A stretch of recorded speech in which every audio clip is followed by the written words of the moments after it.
সাদা বলের রঙিন পোশাকের ওয়ানডেতে বাংলাদেশ ও শ্রীলঙ্কা এই পর্যন্ত মুখোমুখি হয়েছে ৫৭ ম্যাচে। এর মধ্যে জয়ের পাল্লা ভারী শ্রীলঙ্কার। বাংলাদেশের ১২ জয়ের বিপরীতে শ্রীলঙ্কা জিতেছে ৪৩ ম্যাচে, আর পরিত্যক্ত হয়েছে ২টি ম্যাচ। চলতি বছর ফেব্রুয়ারি-মার্চে বাংলাদেশ সবশেষ আইসিসি চ্যাম্পিয়ন্স ট্রফিতে শেষ ওয়ানডে ম্যাচ খেলেছে।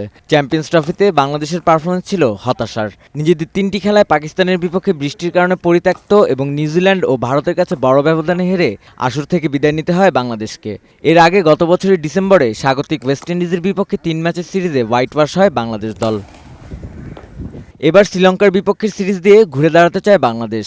এই সিরিজ থেকে ওয়ানডে দলকে নেতৃত্ব দেবেন মেহেদী হাসান মিরাজ।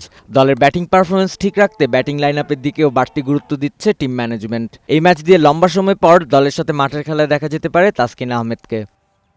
এদিকে সবশেষ টেস্ট ম্যাচে একদিন হাতে রেখেই বাংলাদেশের বিপক্ষে জয় পায় শ্রীলঙ্কা। এই জয়ের আত্মবিশ্বাস আর ঘরের মাঠের সুবিধা কাজে লাগিয়ে ওয়ানডে সিরিজের প্রথম থেকেই জয়ের ধারাবাহিকতা ধরে রাখতে চায় স্বাগতিক শ্রীলঙ্কা। আশরাফুল আনন, বৈশাখী সংবাদ।